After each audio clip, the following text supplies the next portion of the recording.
Hello everyone, today I'm going to review Season 2 Game of Thrones.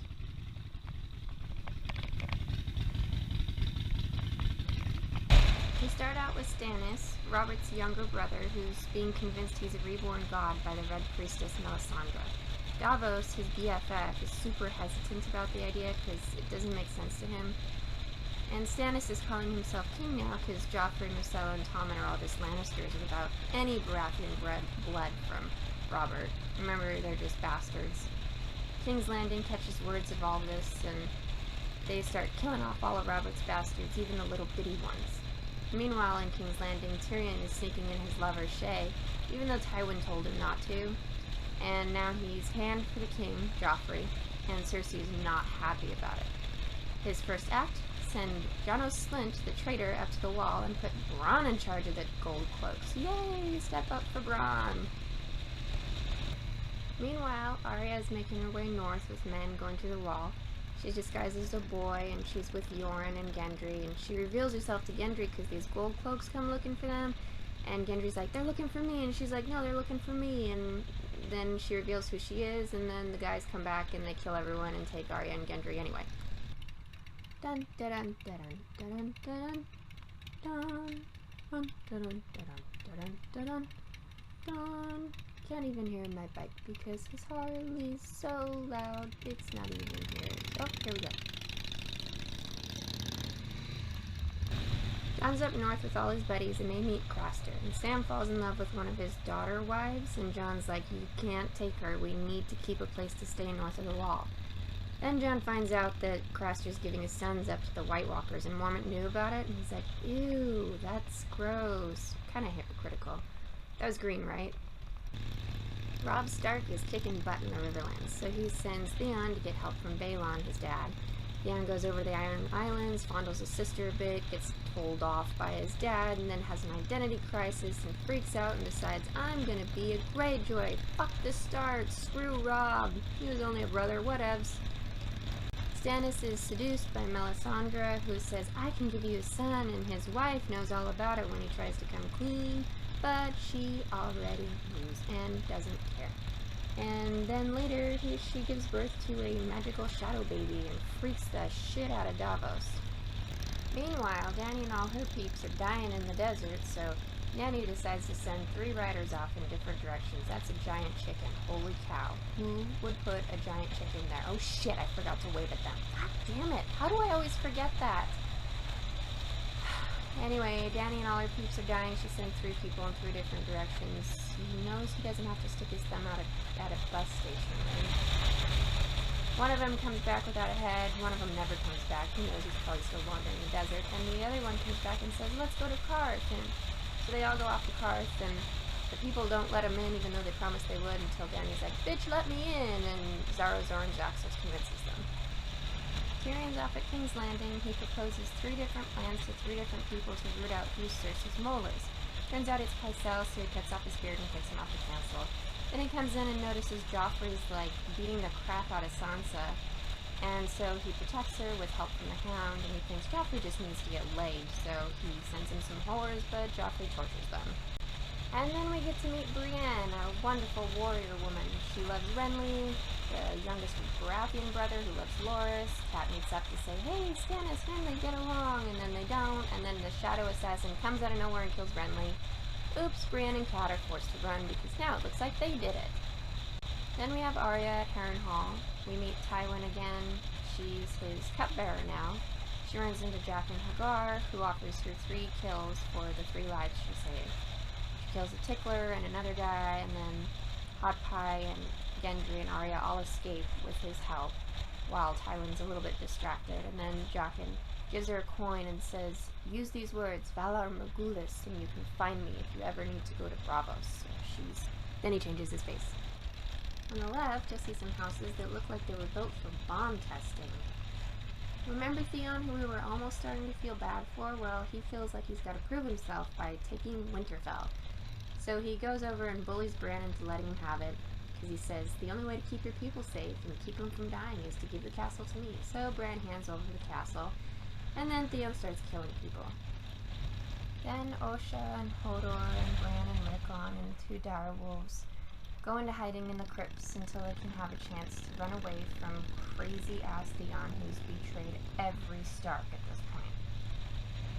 Night's Watch makes it to the Fist of the First Men, where they make Corn half-man, and Jon goes off with him on a mission to try to spy on the wildlings. And they have buffalo as pets. Holy cow, what an awesome pet.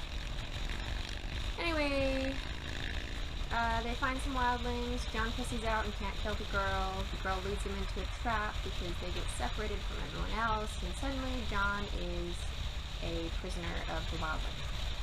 Meanwhile, in King's Landing, Myrcella is sent off to Dorne to appease the Martells. And on the way back to the castle from sailing her off, a riot breaks out and everyone forgets about Sansa, except Tyrion. And the Hound finds her and saves her, and then Sansa gets her first period and flips out because, oh no, Joffrey can get me pregnant now. Oh, this is great. He ends up in Winterfell lying and saying he caught the Stark kids when he actually just burnt some random kids to a crisp. And what is he doing? Why is he slowing down? Damn it. Well, I will try to catch up very slowly, and in the meantime, the Stark kids are running away, and Yara shows up, Theon's sister, to try to get him to give up Winterfell, but he won't, and then Stark men get there to try to retake the castle, and God, I'm not as fast as he is. Damn it. Anyway, Theon's giving this awesome speech about how wonderful the Ironborn are when they all whack him on the back of the head and turn him in. Because they want to go home. They burn down the castle and mess everything all up. Then we have Jaime, who's been caught by Robb over in the Riverlands, and he tries to kill a cousin to escape custody, because he's got like a billion of them, so why does he care? But they catch him, and then Cat sets him free anyway, with Brienne to escort him back to King's Landing, hoping that he'll give her daughters back. Robb freaks out for a bit before he gets distracted, falls in love, and secretly marries Talisa. Dany's trying real hard to get someone to give her ships so she can get back to Westeros, but no one's helping her out. And while she's out gallivanting, someone comes in and kills all her Dothraki and kidnaps her dragons. Free comes and says, oh, they're in my tower, come and get him. So she does. She has some wild visions, which were very cool in the books. And then she finds him and says Dracarys and her dragons burn him. Then we have a really touchy-feely moment with Stannis, who promises Davos a position as his hand of the king. And they all sail over to King's Landing to try to make Stannis king, because all the Lannisters are just traitors anyway, and we need to get them out of there. This huge siege takes place during the whole episode 9, where we get to see each of the characters and what they do during this battle, and it's really kind of cool. We get to see Joffrey be a little pansy. That's not the worst place to break down, I guess. We get to see Sansa try to calm people down and make them feel better. We get to see Cersei be a drunk bitch. We get to see Tyrion save the city with wildfire and good speeches and hidden tunnels, which also, all of these were way better in the books. He is a badass in the books. Anyway, Tywin rides in last minute, as usual, to make or break the battle. In this case, he broke it. And he saves the day, unlike last time. And since he brought the Tyrells with him, he traded sides. Margaery is now taken as Joffrey's new fiancée, and Sansa is set aside. And she is super happy, which anyone would be. Yay, I don't have to marry a monster. Until Littlefinger comes up and ruins the whole thing by saying, you know, he can still torture you, right? Light dark, light dark, light dark, light dark, light dark. I'm gonna get a seizure from all this. Anyway, Stannis goes back to Dragonstone, and oh yay, we're turning. Melisandre tells him they would have won if she had been there. And then she lights a fire and shows him all the magic, and he's like, oh my gosh, you're right, maybe we would have won. And he falls in love with her all over again. And we're all like, who is this crazy person? She is totally messing with him. Lastly, up at the wall, we have Jon, who's with Rattleshirt, who took them prisoner. Oh, I hate this turn. This turn freaks me out. Oh, I'm just gonna go super slow.